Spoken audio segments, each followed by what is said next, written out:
بسم اللہ الرحمن الرحیم۔ شرح تہذیب کا 7واں باب ہے فصل فی التصدیقات، سبق نمبر 21 میں خوش آمدید۔ آج کے سبق کے اندر ہم وجودیہ لا ضروریہ کے بارے میں پڑھیں گے۔ عبارت دیکھ لیں، وقت تقید المطلقۃ العامۃ باللا ضرورت الذاتیۃ فتسمى الوجودیۃ اللا ضروریۃ او باللا دوام الذاتی فتسمى الوجودیۃ اللا دائمۃ۔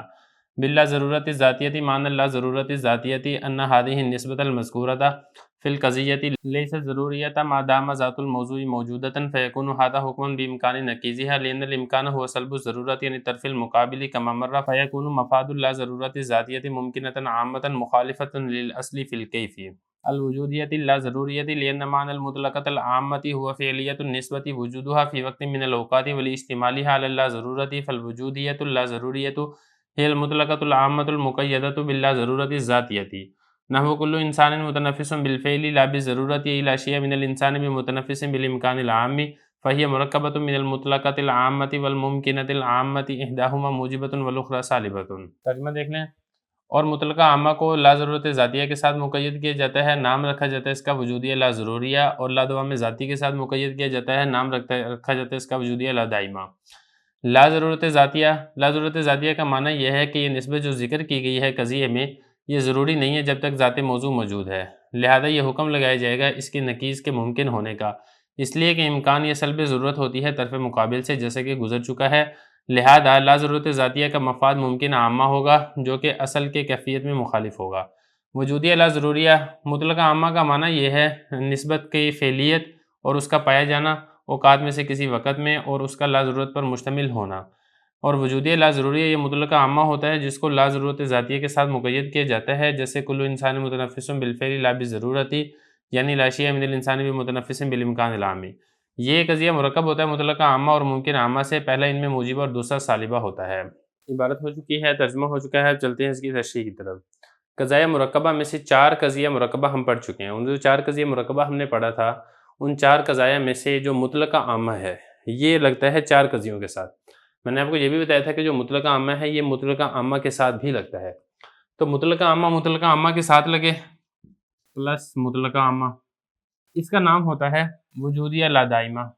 یہ ایک قضیہ رہتا ہے مطلقہ عامہ والا، باقی مطلقہ عامہ لگتا ہے 4 قضیوں کے ساتھ، وہ چاروں کے چاروں تفصیل سے ہو چکے ہیں۔ لیکن یہ جو مطلقہ عامہ ہے، پہلا قضیہ مطلقہ عامہ ہو یہ ممکنہ عامہ کے ساتھ بھی آتا ہے، یعنی پہلا قضیہ ہو مطلقہ عامہ اور دوسرا قضیہ ہو ممکنہ عامہ، اس قضیے کا نام ہے وجودیہ لا ضروریہ۔ جو آج کا سبق ہے، آج کے سبق کے اندر ہم نے یہی والا قضیہ پڑھنا ہے، وجودیہ لا ضروریہ۔ اور ممکن عامہ میں آپ کو بتا چکا ہوں لا ضرورت ذاتیہ۔ لا ضرورت کی ہم نے 2 قسمیں پڑھی تھی، ایک ہم نے پڑھی تھی ذاتی، دوسری ہم نے پڑھی تھی وصفی۔ بالکل ایسے ہی جیسے ہم نے لا دوام کی 2 قسمیں پڑھی تھی، ایک ہم نے پڑھی تھی ذاتی، دوسری ہم نے پڑھی تھی وصفی۔ تفصیل کے اندر میں نہیں جاؤں گا کیونکہ اس کے اوپر ایک میں نے مکمل سبق ریکارڈ کروایا ہے، میرا خیال ہے سبق نمبر 16 یا 17 ہے، جس کے اندر میں نے دوام اور ضرورت کی 2 قسمیں بیان کی تھی۔ دوام اور ضرورت کی 2 قسمیں تھی، اسی طریقے سے لا دوام اور لا ضرورت کی 2 قسمیں تھی۔ بہرحال خلاصہ کہنے کا یہ کہ جو ہم نے آج کا سبق پڑھنا ہے نا، وہ میں نے آپ کو یہ بتایا تھا کہ جو لا ضرورت ذاتی ہے اس کا مفاد ہوتا ہے ممکن عامہ۔ ممکن عامہ کا مطلب یہ ہے کہ یہ ممکن ہے، یعنی اس کی جو نقیض ہے، اس کی جو طرف مخالف ہے وہ ضروری نہیں ہے، کیونکہ اگر اس کی طرف مخالف ضروری ہو تو اس کی جو نقیض آئے گی، اس کا جو برعکس آئے گا وہ ممکن نہیں ہوگا بلکہ وہ محال ہوگا۔ تو جب یہ ممکن ہے تو ممکن ہونا بتایا یہ جا رہا ہے کہ جو اس کی طرف مخالف ہے وہ ضروری نہیں ہے۔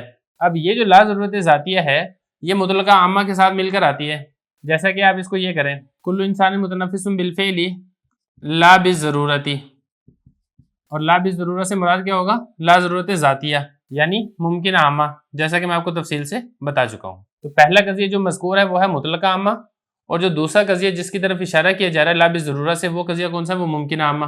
اصل میں جب ہم نے یہ کہا نا کہ ہر انسان بالفعل سانس لینے والا ہے 3 زمانوں میں سے کسی ایک زمانے میں، تو اس پر ایک شبہ ہو گیا کہ کیا ہر انسان کے لیے ذاتی طور پر سانس لینا ضروری ہے؟ تو اسی شبے کے ازالے کے لیے ہم نے یہ لیا ہے لا بالضرورتی، یعنی ہر انسان بالفعل تو سانس لے گا لیکن ہر انسان کے لیے سانس لینا ذاتی طور پر ضروری نہیں ہے، یعنی ذاتی طور پر ضروری نہیں ہے مطلب یہ کہ ممکن ہے۔ تو یہاں پر بھی وہی والی ترتیب ہوگی کہ کیفیت میں مخالفت ہوگی اور کمیت میں موافقت ہوگی۔ یعنی پہلا قضیہ اگر موجبہ ہے جیسا کہ آپ کے سامنے ہے کہ یہاں پر تنفس کا اس بات کیا جا رہا ہے موضوع کے لیے، تو لہذا جو ہم نے لا بالضرورہ جو ممکن عامہ ہے اس سے جس قضیے کی طرف اشارہ ہوگا وہ ہم نے نکالنا ہے سالبہ، یہ اس طریقے سے، یعنی انسان کا کوئی فرد بھی سانس لینے والا نہیں ہے امکان عام کے ساتھ. تو جب اس میں امکان عام ہے تو اس کا جو برعکس، یہ سالب ہے نا، سالبہ کا برعکس ہوگا موجبہ. تو موجبہ کے اندر ضرورت کی نفی ہوگی، ضرورت ذاتی کی، اور وہی ہمارا مقصود ہے. اسی طریقے سے اگر پہلا قضیہ سالبہ ہو، جیسا کہ یہ والا ہے، مطلقہ عامہ والا قضیہ سالبہ ہے، جب اس کے ساتھ آپ نے لا بالضرورہ لگا دیا تو پھر اس سے جس قضیے کی طرف اشارہ ہوگا وہ آپ نے موجبہ بنانا ہے. یہ ایسے جب ہم نے یہ کہنا کہ انسان کا کوئی فرد بھی بالفعل سانس لینے والا نہیں ہے تو اسے ایک شبہ ہو گیا. شبہ یہ ہوا کہ جب آپ نے یہ کہہ دیا کہ انسان کا کوئی فرد بھی سانس لینے والا نہیں ہے، کیا ضروری طور پر ضرورت ذاتیہ کے اعتبار سے انسان کے تمام افراد سے سانس کی نفی کی جا رہی ہے؟ تو جب ہم نے یہ سالبہ تھی، جو ہم نے موجبہ یہ نکالیں گے، کل انسان متنفس بالامکان العام، ہر انسان سانس لینے والا امکان عام کے ساتھ. تو جب ہم نے امکان عام ذکر کر دیا تو اس کا جو برعکس ہے، یعنی یہ موجبہ ہے تو اس کا برعکس جو سالبہ ہے، سالبہ میں ضرورت ذاتیہ کی نفی ہو جائے گی. تو اس کے اندر یہ ہوگا. تو خلاصہ یہ ہے کہ جو مطلقہ عامہ میں نے آپ کو بتایا تھا کہ 4 قضیوں کے ساتھ مل کر آتا ہے، 5واں قضیہ مطلقہ عامہ کے ساتھ بھی مل کر آتا ہے، لیکن جو آج کے سبق کے اندر ہے وہ یہ ہے کہ جو قضیہ مذکور ہے وہ ہوگا مطلقہ عامہ، اور وہ لا ضرورت ذاتیہ کے ساتھ مل کر آئے گا، یعنی ممکن عامہ کے ساتھ مل کر آئے گا. اور مقصد کیا ہے؟ مقصد ایک شبے کا ازالہ ہوگا. ضرورت ذاتیہ کا جو وہم پیدا ہو رہا ہوگا قضیہ مذکورہ سے، اس وہم کی نفی کی جائے گی ممکن عامہ سے. اور ترتیب یہاں پر بھی وہی ہوگی کہ کیفیت میں مخالفت ہوگی اور کمیت میں موافقت ہوگی. باقی یہ کہ اس قضیے کو وجودیہ لا ضروریہ کیوں کہا جاتا ہے، ایک یہ سوال ہے. اس کا جواب یہاں پر یہ دیا گیا ہے کہ دیکھیں، اس کو وجودیہ تو اس لیے کہا جاتا ہے کہ اس کے اندر وجود پایا جاتا ہے. کیونکہ اگر یہ دیکھیں گے نا، یہاں پر موجبہ ہے، موجبہ میں محمول کا اس بات کیا جاتا ہے، محمول کا وجود کیا جاتا ہے موضوع کے لیے. اور اگر سالبہ ہے تو سالبہ میں نسبت کے عدم وجود کا اس بات کیا جاتا ہے. تو چونکہ اس کے اندر وجود ہوتا ہے اس لیے اس کو وجودیہ کہا جاتا ہے. اور لا ضروریہ تو بالکل واضح ہے کہ ضرورت ذاتیہ کی نفی ہے. ضرورت ذاتیہ کی نفی ہونے کی وجہ سے اس قضیہ کو لا ضروریہ کہا جاتا ہے. اب ذرا عبارت دیکھیں، بات بہت آسان ہے. متن کی عبارت میں انشاءاللہ اگلے سبق جب ہم پڑھ لیں گے تو پھر متن کی عبارت حل کروں گا. ویسے تو ضرورت نہیں ہے، بہت آسان ہے، لیکن بہرحال بعد میں کریں گے. لا ضرورت ذاتیہ، لا ضرورت ذاتیہ کا مطلب کیا ہے کہ قضیے کے اندر جو نسبت مذکور ہے وہ ضروری نہیں ہے جب تک ذات موضوع موجود ہے، یعنی ضرورت ذاتیہ کی نفی کی جا رہی ہے. لہذا حکم لگایا جائے گا اس کی نقیض کے ممکن ہونے کا. یعنی اگر جو مذکور قضیہ موجبہ ہے تو اس کی جو نقیض سالبہ ہے اس کے اندر امکان عام آئے گا. اگر مذکور قضیہ سالبہ ہے تو اس کی جو نقیض ہے وہ موجبہ ہے، اس کے اندر امکان عام آئے گا. کیونکہ امکان وہ کہتے ہیں اس کو ہیں کہ جس میں طرف مقابل سے ضرورت کی نفی کی جاتی ہے، ضرورت کو سلب کیا جاتا ہے. جب ہم نے یہاں پہ یہ کہہ دیا نا، لا شیء من الانسان بمتنفس بالامکان العام، امکان عام جب ہم نے ذکر کر دیا تو یہ جگہ سالبہ ہے، اس کی طرف مقابل موجبہ سے ضرورت ذاتیہ کی نفی ہوگی. یا اسی طریقے سے جب ہم نے یہ کہہ دیا کل انسان متنفس بالامکان العام، موجبہ ہے تو اس کی جو طرف مقابل ہے سالبہ، اس سے ضرورت ذاتیہ کی نفی ہوگی. کما مرہ، جیسا کہ پہلے گزر چکا ہے ممکن عامہ کے اندر تفصیل کے ساتھ. تو لا ضرورت ذاتیہ کا جو مفاد ہے، اس سے جو قضیہ حاصل ہوتا ہے وہ ممکن عامہ حاصل ہوتا ہے، جیسا کہ میں آپ کو بتا بھی چکا ہوں. سبق نمبر میرا خیال ہے یہ 16 تھا یا 17 تھا. مخالفت للاصل فی الکیف، اور یہاں پر بھی وہی والی بات ہے کہ کیفیت میں مخالفت ہوگی.